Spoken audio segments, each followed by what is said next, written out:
I hope I'm not going to disappoint. Did I hear magical powers? Jeez.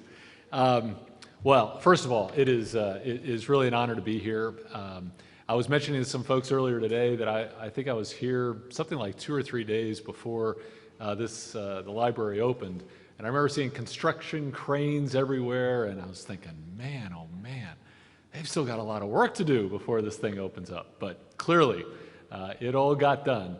And you know, both as part of Make-A-Wish and with Habitat for Humanity, we've had the privilege of working very closely with President Clinton, and he's just been a terrific supporter of both organizations. And so, you know, it's really an honor to be here. What I'd like to do today is really do 4 things. One is that I'd like to show you a short video. You know, the old term, a picture's worth 1,000 words. Well, I don't know how many words a video is, but I think it's a little bit more than that. But just to give you a sense of what we do with Make-A-Wish.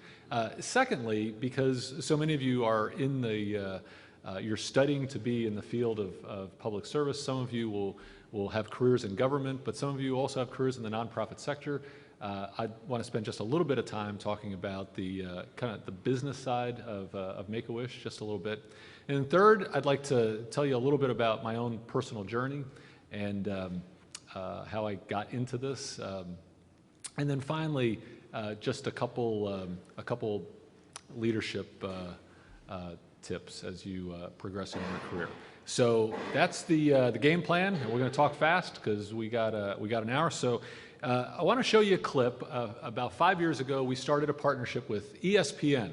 So you didn't know you get to come here and watch ESPN, but they do short vignettes on wishes that involve celebrities. And so last year we granted a little less than 14,000 wishes. About 1,000 of them involve meeting celebrities. And so this is one that took place a few years ago, and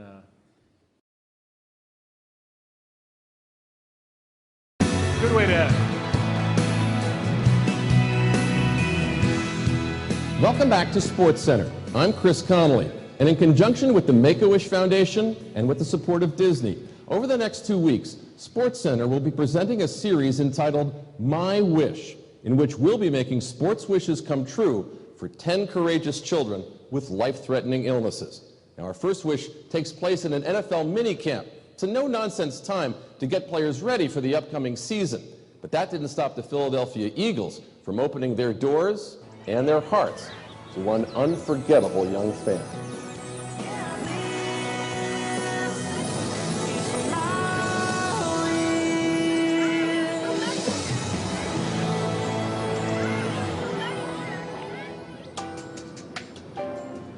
Living with his family in a 5-story walk-up on Manhattan's West Side, 12-year-old Charlie Pena seems every bit the typical New York kid. Except Charlie doesn't root for the Jets or the Giants. He's a die-hard Eagles fan. When they win, I'm jumping all over the place, and when they lose, I'm mad. Charlie's siblings have seen that rabid enthusiasm for themselves. How can you tell he's a neat fan of the Philadelphia Eagles, Kyle? Because he has a hat and a shirt already. And he's always saying he loves the Eagles, Eagles, Eagles. If you could say anything to Donovan McNabb, what would you say to him? Donovan, you're the best. You inspire me sometimes, and just keep on doing what you're doing and help the Eagles win their first Super Bowl.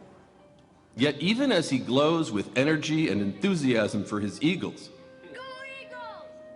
Charlie Pena suffers from sickle cell anemia, a life-threatening blood disorder so debilitating he's needed 4 hospital stays in the last year alone, with random attacks of brutal pain in his legs, his chest, and his back. So our mission is that we grant the wishes of kids with life-threatening medical conditions to enrich the human experience with hope, strength, and joy.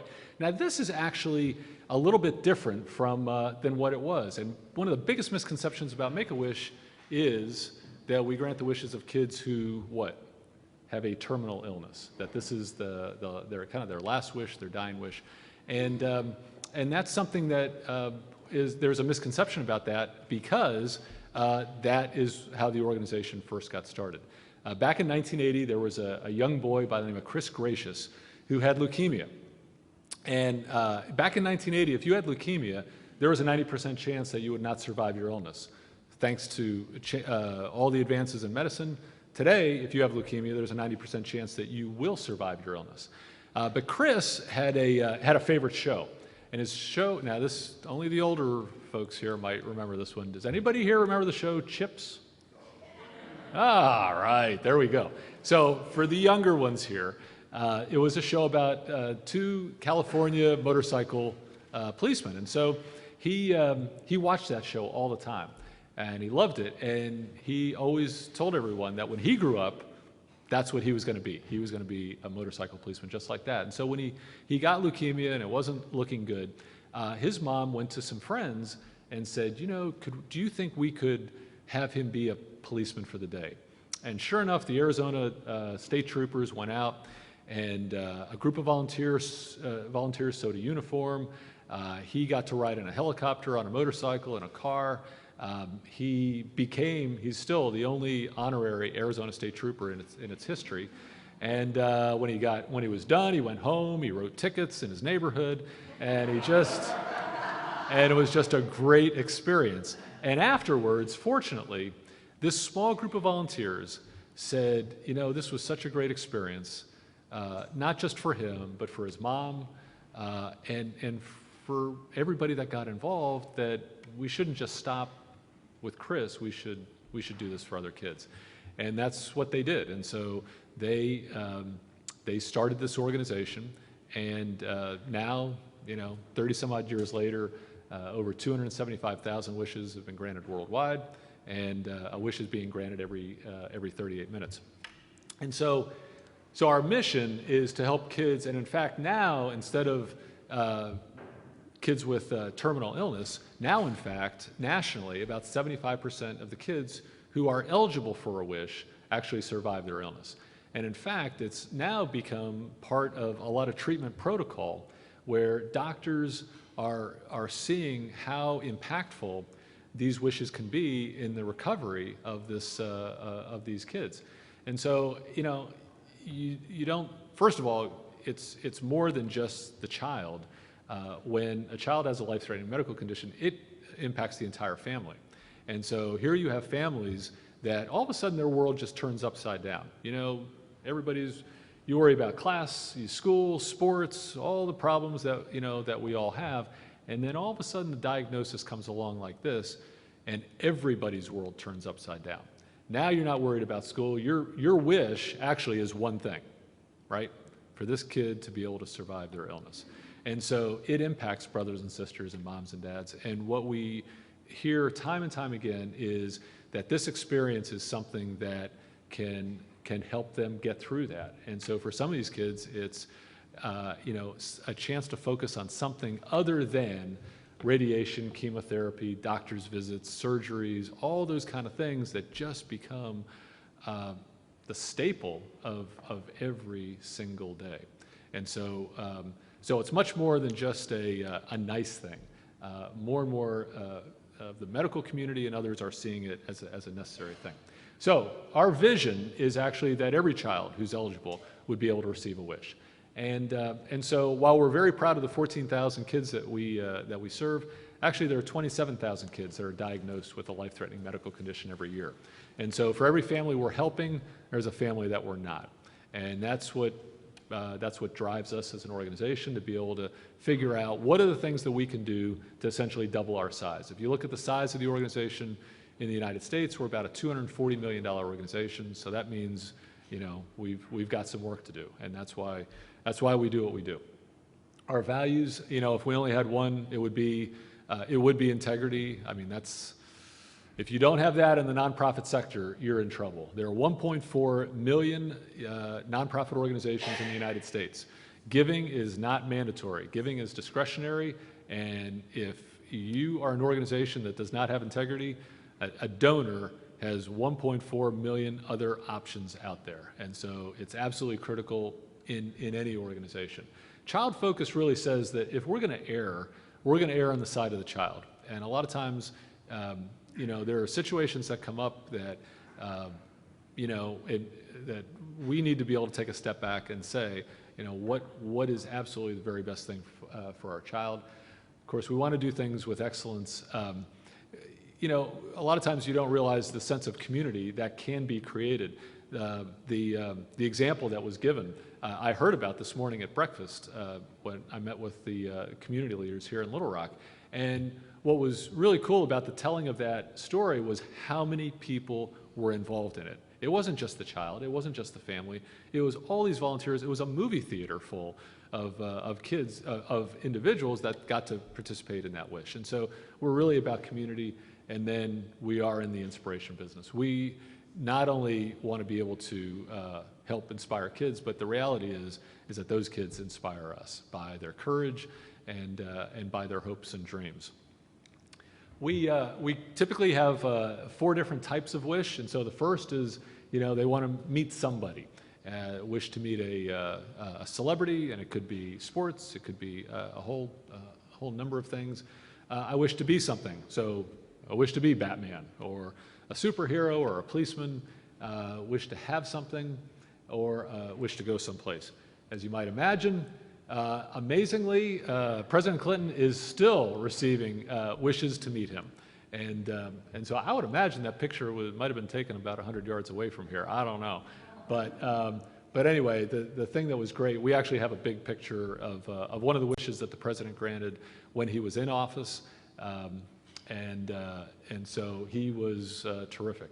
I think the president is always known for you know, not always being on schedule and maybe meetings lasting a little bit longer. Well, let me tell you, if you're a wish kid and your wish was to meet the president, there's nothing better than that. And so we just heard so many stories about how great the president was with our wish kids. We do have a global reach, and so we're not just in the United States, we're actually in 47 countries around the world. And so it's something that is pretty exciting to see in other places besides the United States. I had a question earlier today when I was having lunch with some of the students, you know, who supports us? Well, it's certainly individuals, but you can see, and this is just a sampling of some of the organizations that support Make-A-Wish. A lot of it is around something like cause-related marketing, where, you know, you go to Macy's right now. If you no, we're not going to talk about Macy's because we don't have them here. I forgot about that. But Subaru, there are Subaru dealerships, and so you know what? In the month of December, if you buy or lease a Subaru, you have an opportunity to have a $250 donation directed to one of 5 charities, and this is the charity you would want it to go to, right? You know, a lot of the airlines, and really this is an individual donation, but they allow people to be able to donate their miles. And so that's an interesting way to be able to support the organization. 70% of all of our wishes involve some kind of travel. Our need for miles are about 2 billion miles a year, and so it's an easy way to do that. You know, a company like Maggiano's, if you're familiar with them, but it's an Italian restaurant, you know, they have something called Eat a Dish for Make-A-Wish, and so they're very strategic about how they do these things, where they will pick menu items that they want you to eat, and they'll say, you know, especially something like dessert. So has anybody ever been to a Maggiano's? You know, big family style, lots of food. You know, who orders dessert after all that stuff? Nobody does, but they know that. And so they come along and say, you know, if you order the strawberry cheesecake, $2 goes to Make-A-Wish. So you sit there and say, all right, you know, let's go ahead and do that. So, you know, everybody wins. They get to sell more desserts, which they weren't going to be able to sell. I guess the only one that doesn't win is us, because we put on an extra whatever. But you know, it generates close to $1 million a year, and so that's a really good thing. You know, the power of the brand is something that certainly in the nonprofit sector is really important. If you take a look at those corporations, you know, there's a big reason why they want to work with an organization like Make-A-Wish, and that is because we have a very powerful brand, a very positive brand. Somebody hears about the organization, they say, Make-A-Wish, what a great organization. And that's important. More and more corporations now are saying, well, first of all, they're saying, you know, we're not going to support 100 different organizations. We're going to support one or we're going to support 2. And they're making that decision, number one. But then the second decision that they're making is, all right, if we're going to support one, what can we do? Who should we partner with that is going to help us accomplish some of our business goals?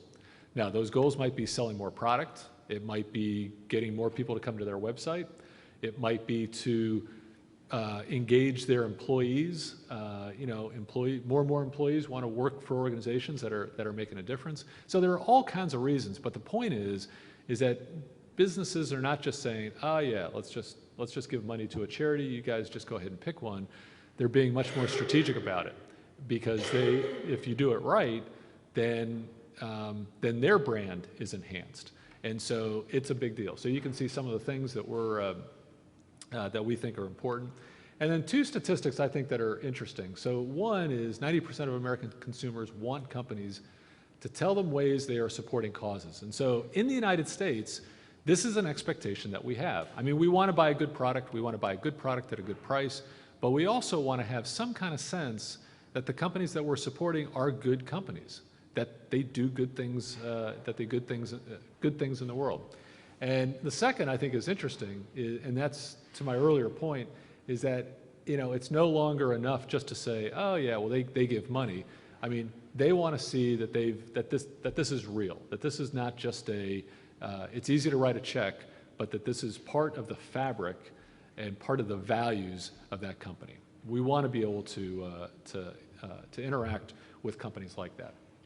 So what I'd like to do, and I want to make sure we leave plenty of time for questions, but there are 2 things I'd like to do going forward. So one is just very quickly tell you a little bit about my journey in terms of how I got here, and then the 2 leadership things. So there was not a Clinton School of Public Service when I was going to school.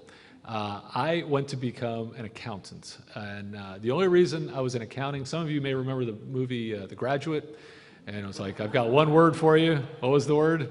Plastics. There we go. All right. Well, when I was graduating from high school, the one word was accounting. I don't know why, but it's like, there's always going to be accountants. So I went to become an accountant. I went to work for the Shell Oil Company. And one good thing happened about working for the Shell Oil Company. I met my wife there. She just happened to be my supervisor. And I was just trying to get a good performance review, but we came to the conclusion, we both came to this conclusion, that I was not a very good accountant. And so, not wishing to get fired, I began, actually, what had happened is that in school, I had become much more serious about my faith. And as I looked at the scriptures and saw about what God really said about care for those less fortunate, that was something that that really convicted me. And so I began volunteering with a lot of different nonprofit organizations. And while in Houston, volunteered with an organization that was just getting started called the Houston Food Bank. And it was, food banks were getting started around the United States, and they had just come to Houston, and they had had a tough time. They got shut down by the City of Houston Health Department. They got kicked out of the National Food Bank Association, and they had 3 directors in a year. And so, and they were looking for a 4th. And so as a young accountant who didn't know anything, but I could walk and chew gum, and I was interested in the organization, they said, come be our director, and it turned out really well. And so for me, while it was, a cut in salary, and it was an organization that had a lot of different issues, to me it was the easiest decision I could have made. To me, it was an answer to prayer, and it was what I felt I was called to do. And so I did that for 11 years, then went to work with Habitat for Humanity, another organization, great organization, but another position in which I was completely, utterly unqualified for. Instead of running a local food bank, it was now an organization that operated in 48 countries around the world. I think I'd been to Mexico, but that was about it. But being a chief operating officer for an international organization was a huge step.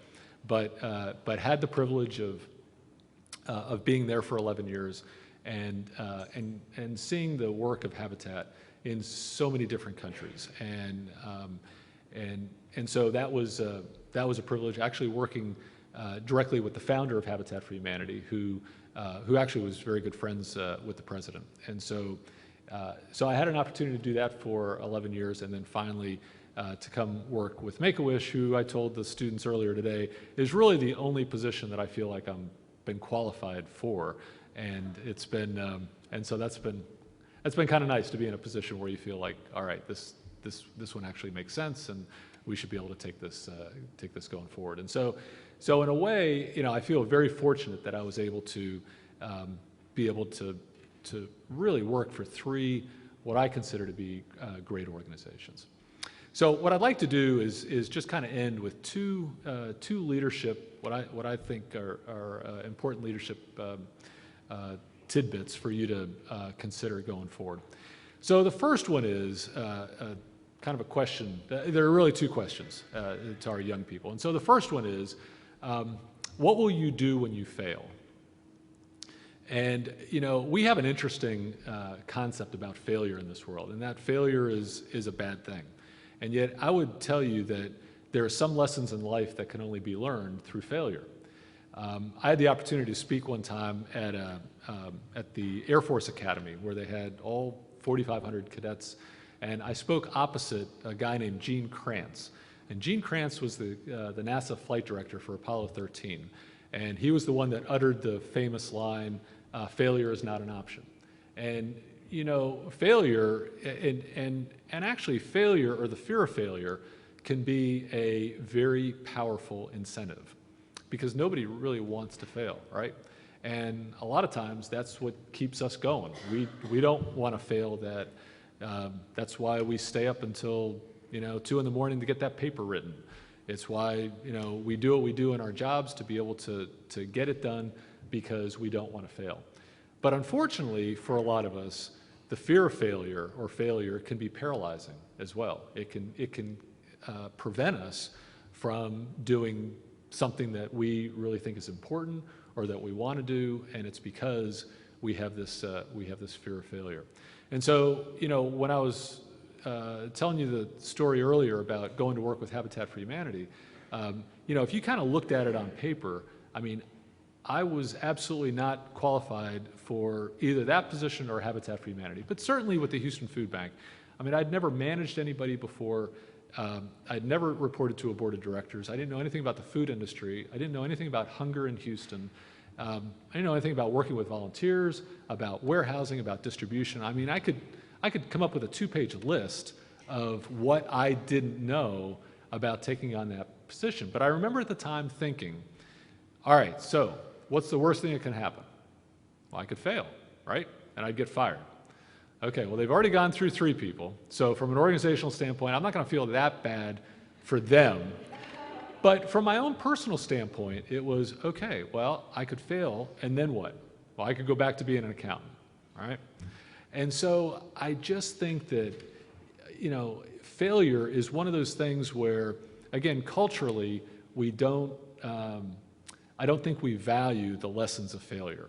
And sometimes and so if you can use failure or the fear of failure to help propel you, then that's great. That's exactly what you should do. But I would just, as you're starting in your careers, you are going to fail. If you look at America, good grief, 70% of all businesses fail. What is it? 90% of all restaurants fail. Even, unfortunately, 50% of all marriages fail. I mean, failure is just simply a part of life. And so it's not whether you fail, it's what you're going to do after you fail.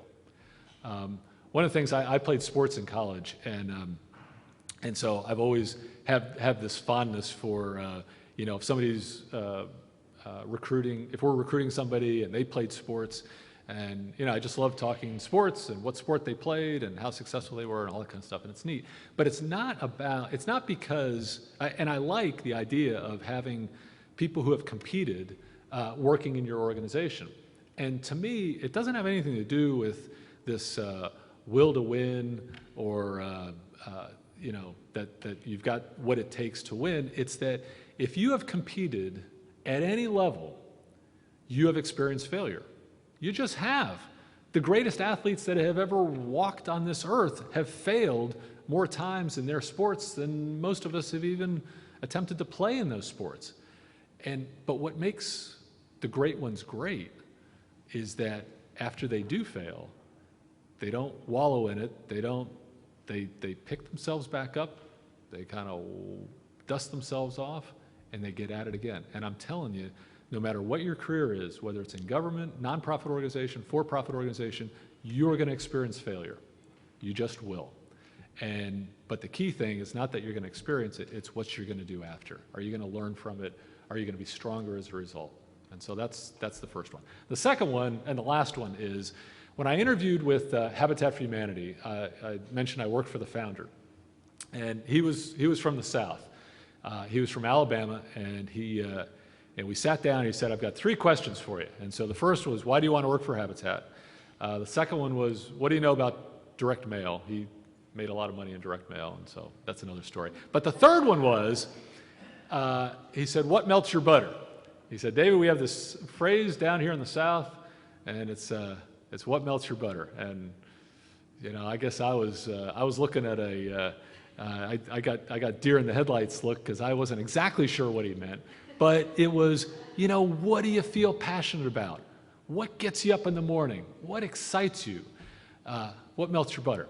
And that would be what I would say to all of you. Now, to some extent, I speak to a lot of different student groups, and I would say that this one's very different because I don't think most people go into the work of public service because you've been told you are going to make millions of dollars at this thing. So I think to some extent you've kind of answered this question, that you've chosen to be here because you want to be here, because you want to be able to make a difference, because there's an issue or a challenge that's out there that that touches you, that's broken your heart, that you feel a special calling for.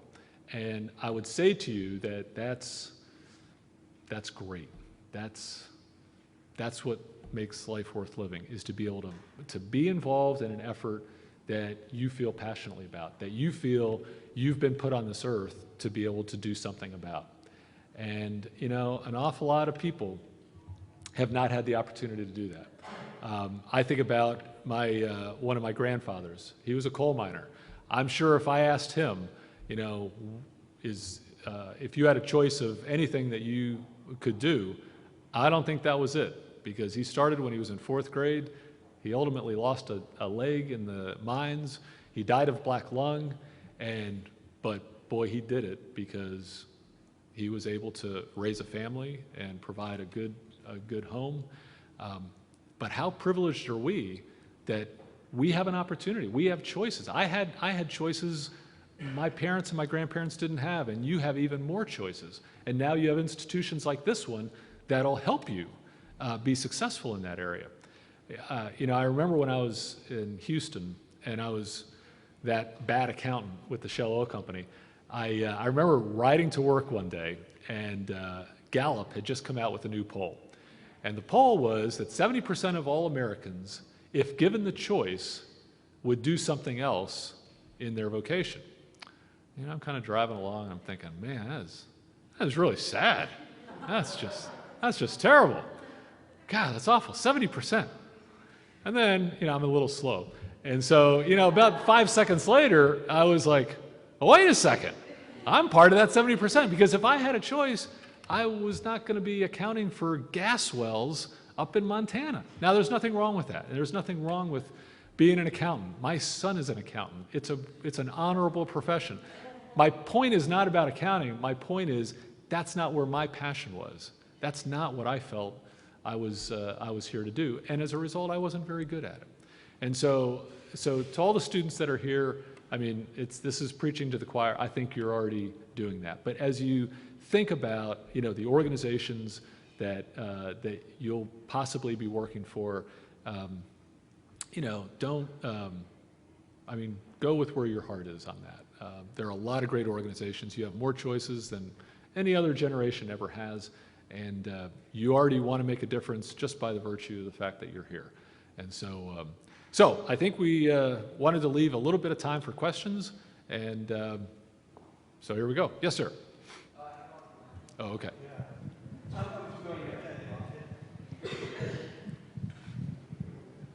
I read a couple weeks ago about John Cena being granted his 300th visit. Why is it about the WWE and professional wrestling that draws kids to use them for their wish? Right. Yes. Well, the short answer is I don't know, because I've watched no, I need to be careful. WWE, first of all, is an amazing supporter. Just the organization is an amazing supporter of Make-A-Wish.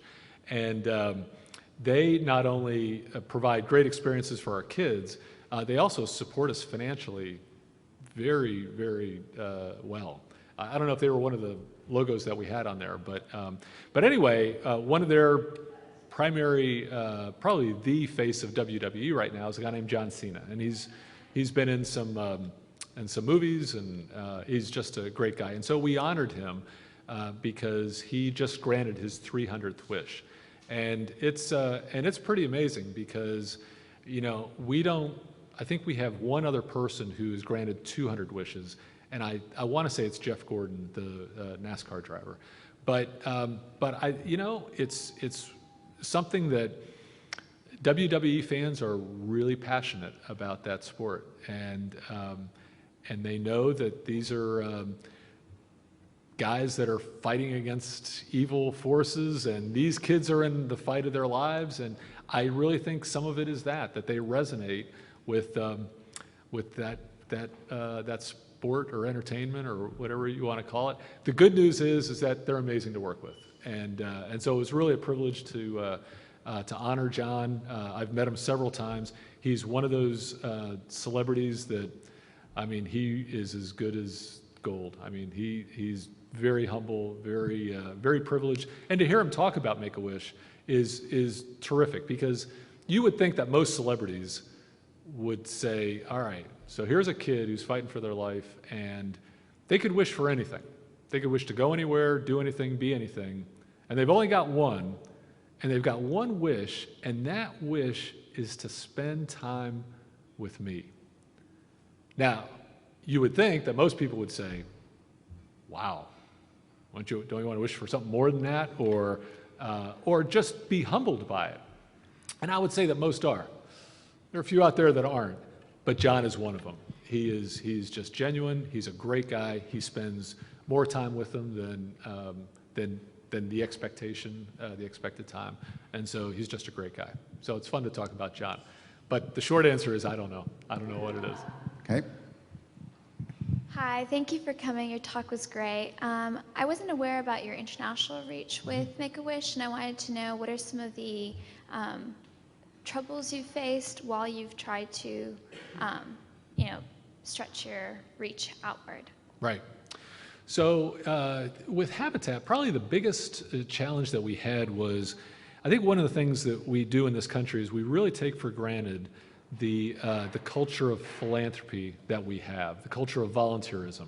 And I'm not saying it's an exclusive U.S. thing, because it's not, but it is pretty remarkable in this country that we expect corporations to do that, and that we expect people to volunteer, and the amount of money that's given, not just to kids in this country, but to support causes all over the world, we just kind of say, well, yeah, that's not the case all over the world. And so one of the biggest challenges was in trying to create organizations in various countries that would be self-sustaining. And so what does it mean to have a self-sustaining habitat of, and you name the country? Well, you need board members. Well, you've got to have people that you're not going to get money to sit on this board, right? In fact, there might be a requirement that you give so much money to be on this board. You need people that are going to volunteer, and they're going to volunteer because they want to help their neighbors, and that this is not just this rich U.S. organization that's just going to provide all this money, but we want to have something that's a self-sustaining organization. So that was probably, the biggest challenge was organizationally. I think from a mission standpoint, it was just as powerful, to live in a simple, decent house. that desire is as powerful in any other place of the world as it is here, probably even more so. And so clearly, from a programmatic standpoint, it was kind of the same challenge. In some countries, you'd have issues with land tenure laws, because Habitat's about home ownership. But it was really organizationally. How can we set up autonomous, sustainable organizations that would not have to rely on another country for funding? That was the biggest thing. Right, have a question. Microphone's coming behind you. First of all, I'd like to thank you for coming, and also I'm very excited that you were with Habitat for Humanity, because I did a stint very soon after my husband died. I felt like I wanted to do something for somebody else, and I encourage anyone who is single, no matter what your age, to do it. And I did it in Northwest Africa.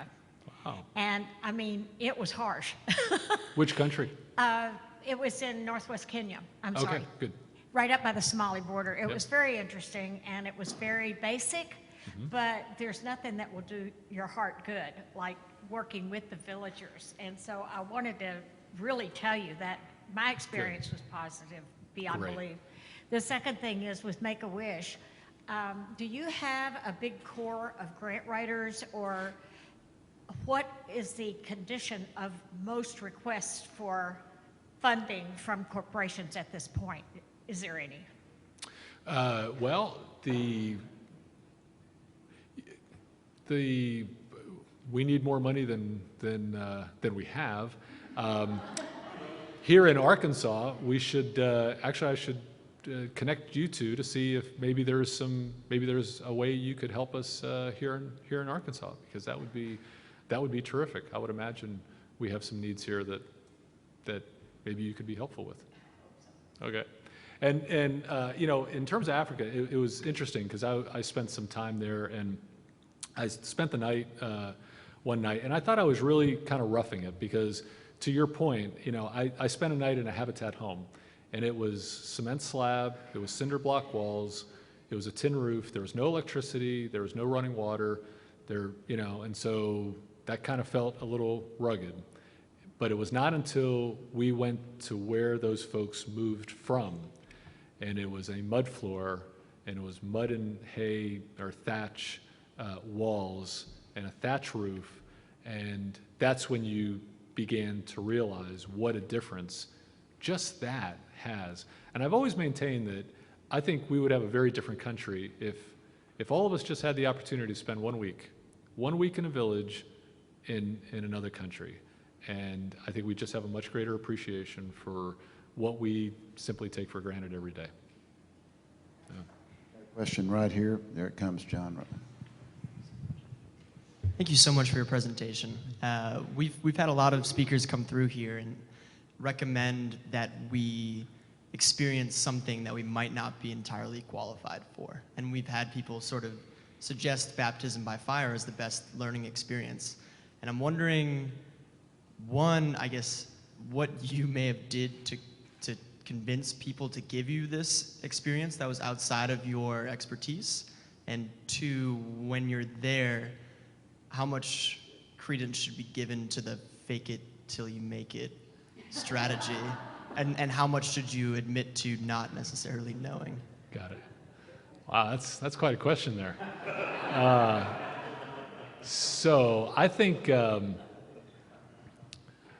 think the first part was, I don't want to say they were desperate, but they were desperate. And so, I think there was, so I don't know if there was anything. I mean, I think in both cases, I'd been a volunteer in the organization. And so one of the things I've always maintained is that, if an individual thinks highly enough of an organization that they're willing to volunteer their time, then that at least tells me one thing. It tells me this isn't just, you're not just applying for a job. This isn't just another thing on your resume. You actually believe in the mission of the organization. So that kind of gets you somewhere, because there's always a part of interviewing anybody is, so how interested are you in this? And that's always the first question I ask any applicant of any kind of position. So why? Why Make-A-Wish? Why are we having this conversation? And that's, I want to hear whether there's a passion for this work or not, because I think that passion a lot of time determines whether you're going to go that extra mile, whether you're going to stay up that extra hour or two to get that thing done, whether you're going to just do what it takes to be able to move the organization forward. And so I would say maybe that was the extra part. The second, fake it until, is that what it was? Fake it until you make it? Is that right? Yeah, I would not recommend that, because I think one of the biggest weaknesses that people have is that they fail to admit when they don't know something or when they've made a mistake. And I think one of the most powerful things you can do, whether you're a leader or anywhere else, is to say, you know what, I don't know. What do you think? Or to say, look, I screwed up. I made a big mistake, and I want to be the one to tell you. And I want you to hear it from me, and I want you to hear it now, as opposed to hearing about it, 2 weeks from now. I just think, we all make mistakes, but what people aren't as forgiving about is when you try to deny that you made a mistake, or you try to put it off on somebody else, or circumstances, or all that kind of stuff, because then there's a certain lack of accountability, and we all have to be accountable for our actions. And so I would not recommend going down that route. Nobody knows everything, and nobody expects you to know everything. I have, just yesterday, I had one of our members of our senior leadership team come into my office. Big mistake got made, and he was just really, he was upset about it, because it's, we've had a couple mistakes by this team, and he was upset. I wasn't happy about it, but I appreciated the fact that he said, look, I want you to hear this from me. This is my department, so I take responsibility for it. We'll solve it, and I'm really sorry it happened, and we're going to try to figure out how to make sure this doesn't happen again. All right, well, what are you going to say to that? You got to say, okay, well, let's get at it. Whereas if he's spending all his time talking about how it was really some other department's mistake, that to me just doesn't go anywhere. So I would say admit your mistakes sooner, clearer, take responsibility for your actions. Yeah. And there's nothing wrong with saying, I don't know. I say it at least 5 times a day. So. James, you got a question right here. Hi, my name is James. I work here at the school with students to assist them before they go for their international field projects. And you may or may not be aware, but a number of the people in this room intend to do their project with Habitat in a number of places around the world. Could you, drawing on your experience with Habitat and with Make-A-Wish as well, could you give some advice to them for the people that this will be their first foray into working in a large bureaucratic environment? How do you manage dealing with the professionalism in a bureaucracy while also pushing for the things that you're passionate about? Yeah, that's, I think that is one of the hardest parts of starting off in your career is exactly being able to do that. And it's very much walking a tightrope, because you can't go into any organization and just like gangbusters, I'm here to save the world, and here we go. You're just not going to get taken seriously. And at the same time, you don't want to be just kind of meld into the bureaucracy or be paralyzed by it. And so, to me, it's not that dissimilar to when we have people come into Make-A-Wish. One of the first things I do is sit down with each person and kind of welcome them to the organization. But I also give a couple bits of advice. And so the first one is that you have to be able to collaborate well in any organization, but this is one you really do. This is very much a relational organization. So during this orientation process, while you are the new person, you've got a great opportunity to be able to say, hey, I'm Dave, I'm new here, I work in this department. Who are you and what do you do? You get to do that for a certain period of time. After a certain period of time, you can't say you're the new person anymore. And so I think there's something about relationships, about getting to know as many different people. The more complex the bureaucracy, the more important relationships are ultimately. And so I think it's that. I think it's one of those Boy, I'm sorry. I just lost my train of thought. Oh well, I'll have to come back to it. Sorry, but I think it's relationships, and yeah, boy, I just lost it. Sorry. I will come back to it. Go ahead. Yeah. Yeah, collaboration. Oh, yeah. Okay, thank you. Jeez. My goodness, I'm starting to sweat up here. And I better hurry up and say it before I forget it again. So the other one is that, anytime you're in a new environment, you always notice things kind of acutely when you're there, as opposed to, if this is the 100th time you've come into this building, it all just kind of blends in. And so when you start in an organization, you're getting all this stuff kind of thrown at you. You're just trying to get your lay of the land. But what I think is really important is to note the things that, boy, it seems like it'd be a better way to do this or do that. And maybe that's not the time that you're going to bring it up to your supervisor or to a division manager, or if you ever get an opportunity to meet with them, but take note of it. Take note of all the things that kind of hit you early on, because that's when you're most aware and cognizant of everything that's going on around you. Because after a while, everybody gets settled in. You just do. You get settled in, and everything just kind of starts going along, and to me, it's a lot harder. And so there's a difference between noticing that a change needs to be made and then taking the right time to be able to put that forward. And I guess that would be the last thing, is that, a lot of times we get an idea in our head and we want to immediately, tell somebody. Well, you know what? Take your time on that. Jot it down someplace, because timing is as important as the idea itself. And a lot of times people mix that up. As soon as they think something needs to be changed, they're just going to, burst right in and say, hey, we need to do something, and the timing just might not be right. So that would be my advice. Let me